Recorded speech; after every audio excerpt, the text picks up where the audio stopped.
السلام علیکم ورحمۃ اللہ وبرکاتہ نحمدہ ونصلی علی رسولہ الکریم اما بعد فاعوذ باللہ من الشیطان الرجیم قال اللہ تعالی فی القرآن المجید بسم اللہ الرحمن الرحیم قد افلح المؤمنون الذین هم فی صلاتهم خاشعون وقال النبی صلی اللہ علیہ وآلہ وسلم بلغوا انی ولو آیا او کما قال۔ ہر قسم کی حمد و ثناء اللہ سبحانہ و تعالیٰ کے لیے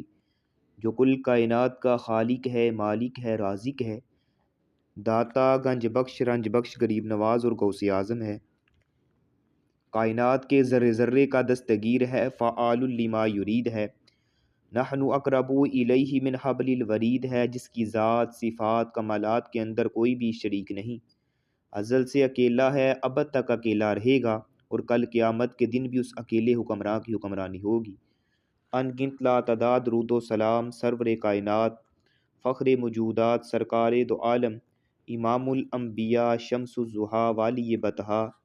سرچشمہ رشد و ہدا، منبع مہر و وفا، میرے اور آپ کے پیر و مرشد جناب محمد رسول اللہ صلی اللہ علیہ وآلہ وسلم کی ذات اقدس پر اللہ سبحانہ و تعالیٰ کا بے حد فضل اور خاص احسان ہے کہ اس نے ہمیں ایک مرتبہ پھر اس بابرکت، نورانی اور با مقصد مجلس میں جمع فرمایا ہے۔ یہ مجلس صرف بیٹھنے، سننے یا الفاظ یاد کرنے کا نام نہیں، بلکہ دلوں کو بیدار کرنے، سوچ کو درست سمت دینے اور اعمال کو سنوارنے کا نام ہے۔ یہاں ہم دین کو صرف معلومات کے طور پر نہیں پڑھتے، بلکہ عمل کرنے کی وجہ سے جو ہے احکامات سیکھتے ہیں، پھر اس پر عمل کرتے ہیں۔ تو اس اعتبار سے آپ خوش نصیب ہیں کہ اللہ سبحانہ و تعالیٰ نے آپ کو اس بابرکت مجلس کا حصہ بنایا ہے اور دین کے ساتھ جڑنے کی توفیق عطا فرمائی ہے۔ تو بڑھتے ہیں اپنے لیسن کی جانب۔ آج ہمارا باب نمبر جو ہے وہ 35 ہے، جس میں نماز کے بعد جو اذکار مسنونہ ان کے حوالے سے ڈسکس ہو رہی ہے۔ حدیث نمبر 124 ہے، بسم اللہ الرحمن الرحیم۔ ان عبد اللہ بن عباس رضی اللہ عنہما ان رفع الصوت بالذکر حين ينصرف الناس من المكتوبة قال على عهد رسول الله صلى الله عليه وسلم قال ابن عباس كنت عالم إذا انصرفوا بذلك إذا سمعته وفي لفظ ما كنا نعرف انقضاء صلاة رسول الله صلى الله عليه وسلم إلا بتكبير، متفق علیہ۔ حضرت عبداللہ بن عباس رضی اللہ تعالیٰ عنہ سے روایت ہے کہ آواز کی بلندی ذکر کے ساتھ جب لوگ فرض نماز سے فارغ ہوتے تھے تو نبی علیہ الصلوۃ والسلام کے زمانے میں معمول ہوا کرتا تھا۔ تو حضرت عبداللہ بن عباس فرماتے ہیں کہ میں جان جاتا کہ جب لوگ اس سے فارغ ہوتے ہیں جب میں یہ ذکر سنتا۔ ایک روایت میں ہے کہ اللہ اکبر کی آواز سن کر ہم نبی علیہ الصلوۃ والسلام کی نماز کا اہتمام پہچان جاتے تھے۔ یعنی حدیث کا مفہوم یہ ہے کہ حضرت عبداللہ بن عباس بیان کرتے ہیں کہ نبی علیہ الصلوۃ والسلام اور صحابہ کرام کا یہ معمول ہوا کرتا تھا کہ جب بھی فرض نماز سے فارغ ہوتے تو سلام پھیرتے ہی با آواز بلند اجتماعی طور پر اللہ اکبر کہتے، یعنی سلام پھیرنے کے بعد بلند آواز سے اللہ اکبر یعنی تکبیر کہتے۔ صحابہ کا بھی معمول تھا، نبی علیہ الصلوۃ والسلام کا بھی معمول تھا۔ تو نماز سے فارغ ہو کر اذکار مسنونہ کا ورد کرنا مسنون عمل ہے، یعنی سلام پھیرنے کے بعد بلند آواز سے اللہ اکبر کہنا، پھر استغفر اللہ استغفر اللہ استغفر اللہ، ایسے آگے دیگر اذکار ملتی ہیں۔ حدیث نمبر 125 ہے، جس میں جو ہے وہ یہ بیان ہو رہا ہے کہ یعنی ام وراد مولا المغیرہ بن شعبہ قال عمل علی المغیرہ بن شعبہ فی کتاب الی معاویہ۔ ایک لمبی حدیث ہے، تو اس کا ہم ایسے کرتے ہیں، ترجمہ پڑھ لیتے ہیں۔ اس میں یہ بیان ہو رہا ہے کہ حضرت مغیرہ بن شعبہ کے غلام والد سے روایت ہے، حضرت مغیرہ بن شعبہ نے مجھ سے حضرت معاویہ رضی اللہ تعالیٰ عنہ کو خط لکھوایا۔ کیا خط لکھوایا؟ یعنی خط میں یہ تھا کہ ان رسول اللہ صلی اللہ علیہ وسلم کان یقول فی دبر کل صلاۃ مکتوبہ لا الہ الا اللہ وحدہ لا شریک لہ لہ الملک ولہ الحمد وہو علی کل شیء قدیر اللہم لا مانع لما اعطیت ولا معطی لما منعت ولا ينفع ذا الجد منک الجد ثم وفدت بعد ذلك على معاویہ فسمعته یامر الناس بذلك یہ ہماری سسٹر ہیں، سسٹر در شہوار، ان سے گزارش ہے اپنے مائک کو میوٹ پہ لگائیں۔ تو اس میں بیان ہو رہا ہے کہ حضرت مغیرہ بن شعبہ کے غلام وارد سے روایت ہے، کہتے ہیں کہ حضرت مغیرہ بن شعبہ نے مجھ سے حضرت معاویہ کو خط لکھوایا، جس میں یہ تحریر تھا کہ نبی علیہ الصلوۃ والسلام ہر فرض نماز کے بعد یہ دعا پڑھا کرتے تھے۔ دعا کیا ہے؟ یعنی نبی علیہ الصلوۃ والسلام ہر نماز کے بعد، ہر فرض نماز کے بعد یہ دعا کیا کرتے تھے، یہ دعا پڑھا کرتے تھے، لا الہ الا اللہ وحدہ لا شریک لہ لہ الملک ولہ الحمد وہو علی کل شیء قدیر اللہم لا مانع لما اعطیت ولا معطی لما منعت ولا ينفع ذا الجد منک الجد۔ یہ دعا پڑھا کرتے تھے، جس کا ترجمہ یہ بنتا ہے کہ اللہ کے سوا کوئی معبود حقیقی نہیں ہے، وہ اکیلا ہے، اس کا کوئی شریک نہیں ہے۔ یہ ہماری سسٹر ہیں، سسٹر در شہوار، ان سے گزارش ہے اپنے مائک کو میوٹ پہ لگائیں، جزاک اللہ۔ سسٹر در شہوار، یعنی ترجمہ یہ بنتا ہے جس میں اللہ کی یعنی توحید بیان کی جا رہی کہ اللہ کے سوا کوئی معبود حقیقی نہیں، وہ اکیلا ہے، اس کا کوئی شریک بھی نہیں ہے، حکومت اسی کی ہے اور تعریف اسی کی ہے، اور وہ ہر چیز پر قادر ہے۔ تو اے الہی، جسے تو عطا کرے اسے کوئی روکنے والا نہیں، اور جس سے تو روک لے اسے کوئی عطا کرنے والا نہیں، اور کسی مرتبے والے کا مرتبہ تیرے مقابلے میں اسے کوئی نفع نہیں دے سکتا۔ یعنی کتنی جامعہ دعا ہے، جس کا معنی بھی، جس کا ترجمہ بھی کتنا جامع ہے۔ تو اس لیے یہ دعا سیکھ کر اپنی فرض نماز کے بعد اس دعا کا اہتمام کرنا چاہیے۔ اللہ لا الہ الا اللہ وحدہ لا شریک لہ لہ الملک ولہ الحمد وہو علی کل شیء قدیر اللہم لا مانع لما اعطیت ولا معطی لما منعت ولا ينفع ذا الجد منک الجد۔ ایک روایت میں آتا ہے کہ آپ صلی اللہ علیہ وسلم فضول گفتگو، مال ضائع کرنے اور زیادہ سوالات کرنے سے منع کیا کرتے تھے۔ آپ نے یہ بھی ساتھ فرمایا کہ ماؤں کی نافرمانی، بچیوں کو زندہ درگور کرنے، بخل اور لالچ سے بھی منع کیا کرتے تھے، یعنی ایک حدیث میں یہ بھی آتا ہے۔ تو حدیث کا مفہوم یہ ہے کہ حضرت امیر معاویہ رضی اللہ تعالیٰ عنہ نے اپنے دور حکومت میں کوفے کے گورنر حضرت مغیرہ بن شعبہ کو خط لکھا تھا کہ مجھے کوئی ایسی حدیث لکھ کر بھیجیں جو تم نے خود نبی علیہ الصلوۃ والسلام سے سنی ہے۔ تو انہوں نے یہ حدیث لکھ کر بھیجی، اپنے غلام وارد کے ہاتھ حضرت امیر معاویہ کے پاس بھیجی، جو پہلے ذکر ہو چکی ہے، یعنی جو دعا ہم نے پڑھی ہے۔ تو وہ انہوں نے دیکھا ہے امیر معاویہ لوگوں کو ان احکامات پر عمل کرنے کی تلقین کیا کرتے تھے، یعنی جو اس حدیث میں موجود ہے۔ تو اس حدیث سے حکام یہ نکلے کہ حدیث میں جو ذکر ہوئی ہے دعا، وہ ہر فرض نماز کے بعد پڑھنا مستحب عمل ہے۔ یہ دعا توحید کے اثبات، شرک کی نفی اور مطلقاً اللہ تعالیٰ کی حکومت کے اثبات اور اس کی تعریف قدرت کامل اور کائنات میں اس کے تصرفات اور اس کی قہاری و جباری کے اعترافات پر مشتمل ہے۔ تو فضول گفتگو، مال کی بربادی، ماں کی نافرمانی، بخل، لالچ، کثرت سے سوال اور بچیوں کو زندہ کرنے سے یہ جو ہے وہ قطعی طور سے اجتناب کرنا چاہیے، یعنی بچنا چاہیے، یہ گناہوں کے کام ہے۔ فضول خرچی کرنا، فرمایا جو فضول خرچی کرتا ہے وہ شیطان کا بھائی ہے، مال کی یعنی بربادی ہے، اسی طرح ماں کی نافرمانی ہے، بخل ہے، لالچ ہے، کثرت سوال کرنا، یہ اور اسی طرح جو ہے وہ زمانہ جہلیت میں بچیوں کو زندہ درگور کیا جاتا تھا، یہ تمام کام جو ہیں وہ گناہوں کے کام ہے۔ حدیث نمبر 126 ہے، جو یہ کثیر یعنی طویل حدیث ہے، جس کا ہم ترجمہ پڑھتے ہیں کہ ابو بکر بن عبد الرحمن بن حارث بن حشام کا غلام سمی ابو صالح سمان کے حوالے سے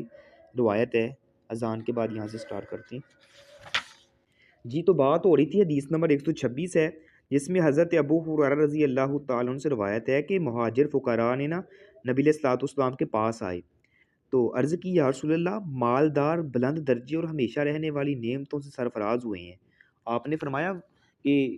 یعنی وہ فرماتے ہیں کہ انہوں نے کہا کہ وہ نماز پڑھتے ہیں جیسے ہم نماز پڑھتے ہیں، وہ روزے بھی رکھتے ہیں جیسے ہم روزے رکھتے ہیں، وہ صدقہ و خیرات بھی کرتے ہیں اور ہم صدقہ خیرات نہیں کر سکتے، یعنی ان کے پاس تو مال و دولت ہے، ہمارے پاس مال و دولت نہیں ہے، ہم تو نماز پڑھتے ہیں وہ بھی نماز پڑھتے ہیں، روزے رکھتے ہیں وہ بھی روزے رکھتے ہیں، یعنی اس لحاظ سے تو ثواب میں برابر ہیں، لیکن ان کے پاس مال و دولت ہے، یعنی وہ غلام بھی آزاد کرتے ہیں، ہم غلام آزاد نہیں کر سکتے۔ نبی علیہ الصلوۃ والسلام نے ارشاد فرمایا، کیا میں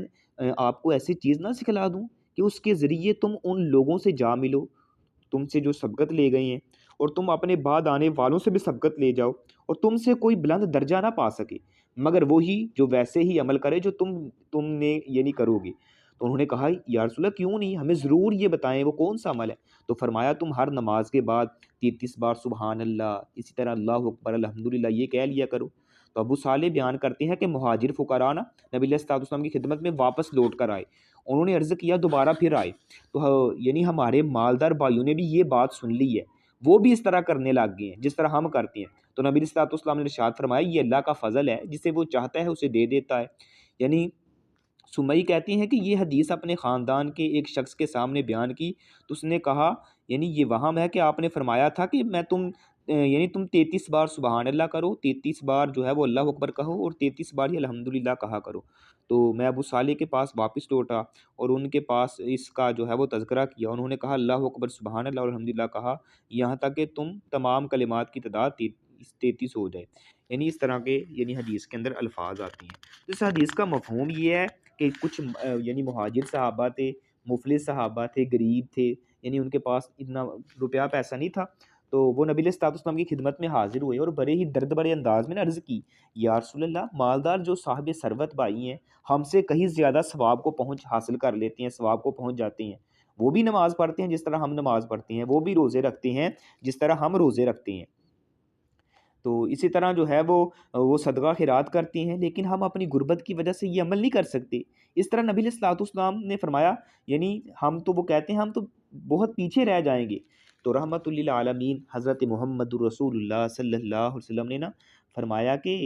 ان کو تسلی دیتے ہوئے ارشاد فرمایا کیا میں تمہیں ایک ایسا عمل نہ سکھلا دوں جس کے کرنے سے تم اپنے پہلوؤں پر سبقت لے جاؤ گے، یعنی اپنے ساتھ والے بھائیوں پر سبقت لے جاؤ گے اور بعد میں آنے والے یعنی وہ تمہاری گرد کو بھی نہ چھو سکیں گے۔ تو صحابہ کرام نے خوشی سے کہا یا رسول کیوں نہیں، ہمیں وہ ضرور عمل بتائیں۔ تو آپ نے فرمایا تم ہر نماز کے بعد سبحان اللہ، اللہ اکبر الحمدللہ 33 بار کہہ لیا کرو۔ کچھ عرصے کے بعد یہی صحابہ کرام نا کچھ چند دنوں کے بعد یہی صحابہ کرام جو ہیں وہ دوبارہ نبی علیہ الصلوۃ والسلام کی خدمت میں حاضر ہوئے اور کہنے لگے یا رسول اللہ ہمارے مالدار ساتھیوں نے بھی یہ بات سن لی ہے اور وہ بھی ایسا ہی عمل کرنے لگے ہیں جیسا کہ آپ نے ہمیں حکم دیا تھا۔ تو آپ نے ان کی بات سن کر ارشاد فرمایا ذالک فضل اللہ یؤتی من یشاء، یہ تو اللہ کا فضل ہے بھائی، جسے چاہتا ہے عطا کر دیتا ہے۔ تو اس حدیث سے احکام کیا نکل رہے ہیں کہ صحابہ کرام اعمال صالحہ کے سر انجام دینے میں بہت زیادہ یعنی دلی رغبت رکھتے تھے، یعنی ان کو کس قدر جو ہے وہ تگ و دو رہتی تھی کہ ہم بھی جو ہے وہ نیکیوں میں سبقت کریں۔ آج ہمارا معمول کیا ہوتا ہے بھائی، ہم جو ہے وہ دنیا داری معاملے میں ایک دوسرے سے جو ہے وہ بڑھ چڑھ کے کام کرتی ہیں اور دنیاوی معاملات میں جو ہے وہ ہم ایک دوسرے سے سبقت لینے کی کوشش کرتے ہیں۔ اس کے پاس فلاں گاڑی ہے تو میں اس سے جو ہے وہ اوپر والا ماڈل لوں گا، اس کے پاس فلاں موبائل ہے تو میں اس سے اوپر والا جو ہے وہ ماڈل لوں گا، یعنی اس طرح ہماری جو ہے وہ کوشش ہوتی ہے۔ لیکن ان صحابہ کرام کا طرز عمل دیکھیں، وہ کہہ رہے ہیں کہ یا رسول اللہ ہم بھی نمازیں پڑھتے ہیں، روزے رکھتے ہیں، لیکن وہ بھی نمازیں روزے رکھتے ہیں لیکن ان کے پاس تو مال و دولت ہے تو وہ زیادہ نیکیوں میں یعنی نیکیوں میں ہم سے زیادہ ہیں۔ تو آپ علیہ الصلوۃ والسلام نے فرماتے ہیں کہ ہمیں کوئی ایسا عمل بتائیں۔ آپ نے فرمایا کہ تم یہ یعنی کلمات کہہ دیا کرو، تم بھی ان کے برابر پہنچ جاؤ گے۔ لیکن جب ان مالدار صحابہ کو پتہ چلا یہ صحابہ جو ہیں یہ عمل کرتی ہیں، تو آپ علیہ الصلوۃ والسلام کے اس فرمان کے مطابق انہوں نے بھی یہ عمل کرنا شروع کر دیا۔ تو یہ صحابہ تھے دوبارہ نبی علیہ الصلوۃ والسلام کی خدمت میں حاضر ہوئے کہ یا رسول اللہ اب پھر وہ ہم سے نیکیوں میں زیادہ ہونے لگے ہیں، وہ بھی ساتھ یعنی صدقہ خیرات بھی کرتے ہیں، نماز روزے بھی سارا کچھ کرتے ہیں اور ساتھ یہ ذکر بھی کرنے لگ گئے ہیں۔ تو آپ علیہ الصلوۃ والسلام نے بڑے حسن انداز میں فرمایا ذالک فضل اللہ یؤتی من یشاء، یہ تو پھر اللہ کا فضل ہے، وہ جسے چاہتا ہے تو عطا کرتا ہے۔ تو اسی طرح اس حدیث سے یہ بھی حکم نکلا ہے کہ اللہ کی راہ میں خرچ کرنا یہ درجات کی بلندی کا باعث بنتا ہے، یعنی اللہ کے راستے میں مال خرچ کرنا یہ درجات کی بلندی کا باعث بنتا ہے۔ اور دولت جو ہے وہ اللہ تعالیٰ کی بہت بڑی نعمت ہے، شرط یہ ہے کہ اس کے حقوق ادا کیے جائیں۔ اگر اس کے حقوق نہیں ادا کیے جاتے تو یہی دولت انسان کے لیے جو ہے وہ وبال جان بن جاتی ہے اور آخرت میں یہی دولت جو ہے وہ اس کے لیے یعنی وبال جان اور جہنم میں جانے کا سبب بن جائے گی۔ اسی طرح ہر نماز کے بعد سبحان اللہ، اللہ اکبر اور الحمدللہ کی تسبیح کرنا یہ مستحب عمل ہے۔ تو ہدایت اور رزق جو ہے وہ اللہ کے ہاتھ میں ہے، تو وہ اپنے بندوں میں جسے چاہتا ہے وہ عطا کرتا ہے اور ان دونوں کی چیزوں کو تقسیم کرتا ہے، یعنی ان دونوں کو تقسیم کرتا ہے۔ اللہ تعالیٰ جسے چاہتا ہے ہدایت دیتا ہے، جسے چاہتا ہے مال دیتا ہے، رزق دیتا ہے۔ تو اس لیے یہ جو کام کرنا ہے اللہ کے راستے میں، اگر آپ صدقہ خیرات کرتے ہیں ویل اینڈ گڈ، اگر آپ یہ نہیں کر سکتے تو یہ جو صحابہ کرام کو نبی علیہ الصلوۃ والسلام نے یہ طریقہ بتایا ہے، جو یہ وظیفہ بتایا ہے 33 مرتبہ سبحان اللہ الحمدللہ اللہ اکبر یہ کلمات کہو، آپ بھی آپ علیہ الصلوۃ والسلام نے فرمایا ان لوگوں کے یعنی درجات کو پہنچ جاؤ گے، اور آپ کے بعد آنے والے آپ کی یعنی گرد کو بھی نہیں چھو سکیں گے۔ اس طرح یعنی اتنا یہ عظیم وظیفہ اور عمل ہے جو اس حدیث میں بیان ہوا ہے۔ باب نمبر 36 ہے، نماز میں خشوع کے حوالے سے بیان ہو رہا ہے۔ حدیث نمبر 127 ہے، عن عائشہ رضی اللہ عنہا ان نبی صلی اللہ علیہ وسلم فی خمیصۃ لها علام فنظر الى علامها نظرة فلما انصرف قال اذهبوا بخمیصتی هذه الى ابی جہم واتونی بانبجانیۃ ابی جہم فانها الہتنی آنفا ان صلاتی، متفق علیہ۔ حضرت عائشہ صدیقہ رضی اللہ تعالیٰ عنہ سے روایت ہے کہ نبی علیہ الصلوۃ والسلام نے ایک داڑھی دار چادر میں نماز پڑھی، آپ نے اس کی داڑھیوں کی طرف دیکھا، جب آپ نے سلام پھیرا تو فرمایا میری یہ چادر ابو جہم کے پاس لے جاؤ اور ابو جہم کی سادہ چادر میرے پاس لے آؤ، اس نے یہ چادر ہے اس نے تو ابھی مجھے نماز سے غافل کر دیا ہے۔ حدیث کا مفہوم یہ ہے کہ نبی علیہ الصلوۃ والسلام کو جو ہے ابو جہم صحابی تھے، انہوں نے نا ایک خوبصورت داڑھی دار چادر جو ہے نبی علیہ الصلوۃ والسلام کی خدمت میں بطور تحفہ پیش کی۔ داڑھی دار کا مطلب ہوتا ہے جس کے اندر لائنیں تھیں، یعنی لائنوں والی ایک چادر جو ہے نبی علیہ الصلوۃ والسلام کی خدمت میں بطور تحفہ پیش کی۔ آپ نے اسے اوڑھ کر جو ہے وہ نماز پڑھنے لگی، سلام پھیرتے ہی آپ نے ارشاد فرمایا یہ چادر ابو جہم کو دے آؤ اور اس کے پاس جو سادہ چادر ہے نا وہ مجھے لا کر دو، یہ چادر کے شوخ رنگوں نے میری نماز میں خلل ڈال دیا اور مجھے میری نماز سے غافل کر دی ہے۔ تو ابو جہم کی سادر چادر آپ نے اس لیے منگوائی تھی تاکہ اس کے دل میں مایوسی پیدا نہ ہو کہ اس کا تحفہ جو ہے نبی علیہ الصلوۃ والسلام نے واپس لوٹا دیا ہے، اس لیے آپ علیہ الصلوۃ والسلام نے فرمایا اس کے پاس جو سادہ چادر ہے نا وہ لے آؤ اور یہ اسے چادر واپس کر کے آؤ۔ یعنی حدیث کے اندر سے احکام یہ نکل رہے ہیں کہ نماز میں خشوع اور خضوع کا ہونا لازمی ہے، اور ہر اس چیز کے استعمال سے اجتناب کرنا چاہیے جس سے جو ہے خشوع میں کوئی فرق آتا ہے، انسان کی نماز میں کوئی خشوع خضوع میں فرق آتا ہے تو اس سے اجتناب کرنا چاہیے۔ تو نماز میں دل کی معمولی سی غفلت جو ہے وہ نماز میں نقص کا باعث بن جاتی ہے، اس لیے جب بھی نماز ادا کریں پوری کامل یکجوئی کے ساتھ پورے خشوع اور خضوع کے ساتھ ادا کیا کریں۔ اسی طرح مساجد میں نقش و نگار یعنی عمدہ خطاطی کے نمونے آویزہ کرنے سے اس سے بھی اجتناب کرنا چاہیے، کیونکہ اس سے نمازیوں کی توجہ میں خلل واقع ہوتا ہے۔ تو تحفہ دینا اور اسے قبول کرنا یہ بھی مستحب عمل ہے، اس نے نبی علیہ الصلوۃ والسلام کو تحفہ دیا، آپ نے جو ہے وہ قبول کیا،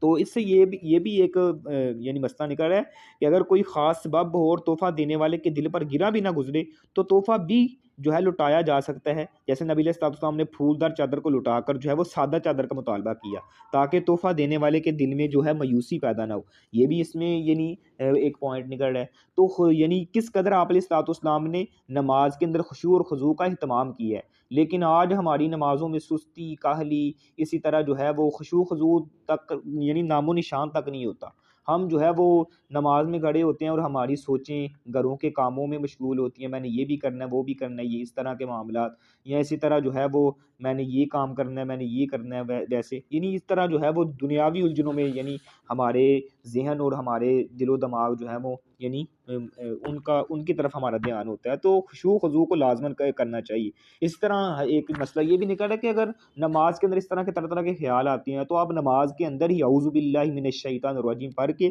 اپنی جو ہے وہ لیفٹ سائڈ پہ اپنے کندھے پہ دھکار دیں، تو اس سے جو ہے وہ خیالات کو زائل ہو جاتی ہیں، اس سے نماز میں فرق نہیں آئے گا۔ اسی طرح باب نمبر 37 ہے، دوران سفر دو نمازوں کا جمع کرنا۔ حدیث نمبر 128 ہے، عن عبداللہ بن عباس رضی اللہ عنہما قال كان رسول اللہ صلی اللہ علیہ وسلم یجمع بین صلاة الظہر والعصر فی سفر اذا كان على ظہر سیر ویجمع بین المغرب والعشاء، رواہ البخاری۔ حضرت عبداللہ بن عباس رضی اللہ تعالیٰ عنہ سے روایت ہے، فرمایا کہ جب نبی علیہ الصلوۃ والسلام سفر پر جانے لگتے ظہر اور عصر اور اسی طرح مغرب اور عشاء کو جمع کر لیا کرتے تھے۔ تو حدیث کا مفہوم یہ ہے کہ نبی علیہ الصلوۃ والسلام کا یہ معمول تھا کہ جب آپ سفر پر یعنی جانے لگتے تو ظہر اور عصر اور اسی طرح مغرب اور عشاء کو جمع کر کے پڑھ لیا کرتے تھے۔ تو بحالت سفر جو ہے، سفر کی حالت میں ظہر اور عصر اسی طرح مغرب اور عشاء کو جمع کر کے پڑھا جا سکتا ہے۔ تو جمع تقدیم اور جمع تاخیر دونوں طرح جائز ہے۔ جمع تقدیم یہ ہوتی ہے کہ ظہر کی نماز کو جو ہے وہ اول وقت میں پڑھنا اور ساتھ ہی اس کے جو ہے وہ یعنی عصر کی بھی، ظہر کے ساتھ ہی عصر کی نماز کو ادا کر لینا، یہ ہوتی ہے جمع تقدیم۔ اسی طرح جمع تاخیر یہ ہوتی ہے کہ ظہر کی نماز کو لیٹ کرنا اور عصر کو جو ہے وہ عصر کے ٹائم پر پڑھنا اور ظہر و عصر کو ملا لینا، تو یہ ہوتی ہے جمع تاخیر۔ یعنی جب نمازوں کو جمع کرنے کی باری آئے گی نا تو ظہر اور عصر، یعنی ظہر جو ہوگی وہ عصر کے ساتھ ہوگی جمع، اسی طرح مغرب اور عشاء جو ہوگی نا وہ یہ دونوں نمازیں اکٹھی ہوں گی۔ یہ نہیں ہے کہ آپ ظہر اور اسی طرح یعنی عصر جو اور مغرب کو اکٹھا کریں، ایسے نہیں ہے، عصر اور مغرب کو اکٹھا نہیں کیا جائے گا، ظہر اور عصر کو یعنی ایک ساتھ پڑھا جا سکتا ہے، اسی طرح جو ہے مغرب اور عشاء یہ دونوں نمازیں جو ہے اکٹھی کی جا سکتی ہیں۔ اس طرح جو فجر کی نماز ہے وہ تو اکیلی ادا کی جائے گی، یعنی یہ نمازوں کو جمع کرنے کی ایک ترتیب ہے۔ اگر آپ سفر پر جا رہے ہیں، آپ سمجھتے ہیں کہ میں یعنی نماز میری رہ جائے گی سفر کے اندر، تو آپ اس کو جو ہے وہ جمع کر سکتے ہیں۔ اسی طرح اگر کوئی ایسا ضروری کام ہے، آپ سمجھتے ہیں کہ بہت انتہائی ضروری کام ہے، اگر میں اس میں مشغول ہو گیا یا میں کسی جگہ پہ جا رہا ہوں یا ایگزام میں پیپر دینے جا رہا ہوں، تو میں ہو سکتا ہے میری عصر کی نماز رہ جائے، ظہر کی نماز رہ جائے، تو آپ اس کو کیا کہتے ہیں، ظہر عصر کی نماز کو اکٹھا کر سکتے ہیں۔ اس طرح مغرب اور عشاء کی نماز کو بھی اکٹھا کر سکتے ہیں اگر آپ سفر پر ہوں یا اس طرح کا معاملہ پیش آ جائے۔ اس طرح اگر بارش کا سلسلہ ہوتا ہے تو پھر بھی نمازوں کو جمع کرنے کی علماء نے تھوڑی جی یعنی تخفیف دی ہوئی ہے، تب بھی آپ نمازوں کو جمع کر سکتے ہیں۔ تو اسی طرح باب نمبر 38 ہے، یعنی دوگانہ نماز، یعنی نماز قصر کے حوالے سے یہ حدیث آ رہی ہے۔ ان عبداللہ بن عمر رضی اللہ عنہما، حدیث نمبر 129 ہے، قال صحبت رسول اللہ صلی اللہ علیہ وسلم فکان لا یزید فی السفر علی رکعتین و ابا بکر و عمر و عثمان کذالک۔ حضرت عبداللہ بن عمر رضی اللہ تعالیٰ سے روایت ہے، فرمایا کہ نبی علیہ الصلوۃ والسلام کے ساتھ رہا، آپ سفر میں 2 رکعتوں سے زیادہ نہیں پڑھا کرتے تھے۔ حضرت ابو بکر صدیق، حضرت عمر،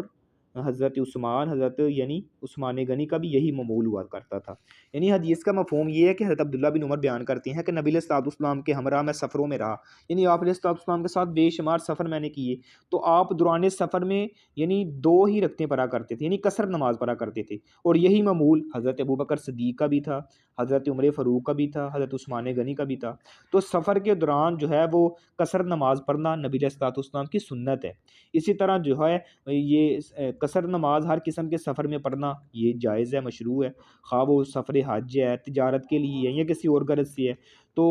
قصر نماز رب کریم کا جو ہے وہ اپنے بندوں پر یعنی لطف و کرم ہے، اور یہ اللہ تعالیٰ کا تحفہ ہے جسے اسے جو ہے وہ بخوشی قبول کرنا چاہیے کہ اللہ تعالیٰ نے انسان کے لیے تخفیف رکھی ہے، تو یہ یعنی قصر نماز کی جا سکتی ہے۔